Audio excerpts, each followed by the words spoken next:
Mungkin video ini terlihat maghrib, tapi bukan mungkin, sudah faktanya. Karena saya gelapin untuk melihat keterangan ini. Mari, tutup mata kalian selama 3 detik saja.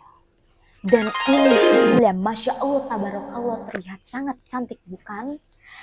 Sebelum memasuki materi ini, dosen kami tidak pernah lupa dengan openingnya. Lagi-lagi perkuliahan kita memasuki keberagaman. Dan di perkuliahan ini kita harus mencari cara untuk keluar dari keterbatasan, kegelisahan. Maka dari itu, dosen menjadi alternatif untuk menghubungkan mahasiswa ke keluasan. Begitupun dengan mazhab Ciputat yang harus berusaha memasuki keberagaman ke ruangan.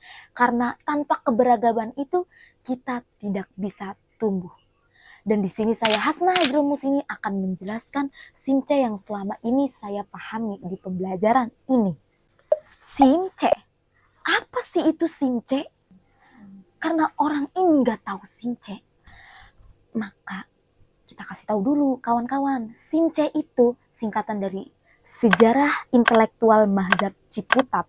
Sebelum kita mengetahui mazhab Ciputat itu, kita harus tahu apa itu mazhab. Dan di sini saya mengambil kutipan dari Wikipedia. Mazhab itu suatu aliran pemikiran, metode atau pendekatan yang berbeda dan memiliki ciri khas dalam suatu bidang tertentu.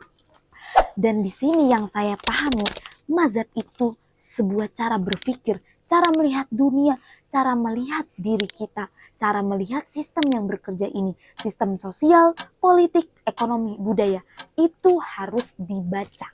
Jadi, mazhab itu kesadaran untuk mengerti dengan bacaan yang sangat baik. Kemudian hasilnya disebut mazhab. Nah, mazhab ini berkembang pada tabi'in, tabi'ut, tabi'in.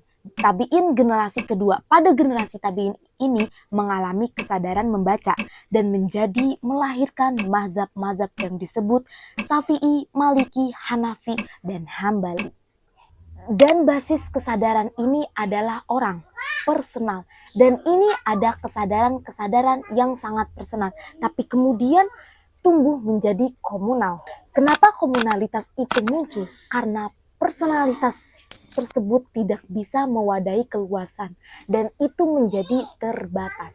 Karena keterbatasan itu diselesaikan dengan cara mengembangkan, menghidupkan, atau menghubungkan dan membangun komunitas yang disebut mazhab. Mazhab yang bersifat komunal.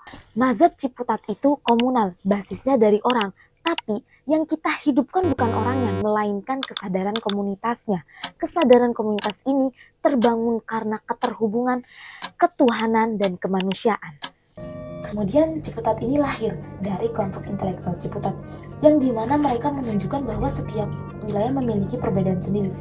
Dari segi agama, sosial, politik, ekonomi. Dalam pembentukan kelompok intelektual Ciputat ini melibatkan 3 orang, di antaranya Profesor Harun Nasution, Dr. Nurholis Majid, dan Profesor Azumardi Azra. Sekian dari saya, mohon maaf apabila kekurangan dari penjelasan ini, karena saya hanya manusia biasa yang tak sempurna dan kadang salah. Namun di hatiku hanya satu, cinta untukmu luar biasa. Walhamdulillahirabbil alamin.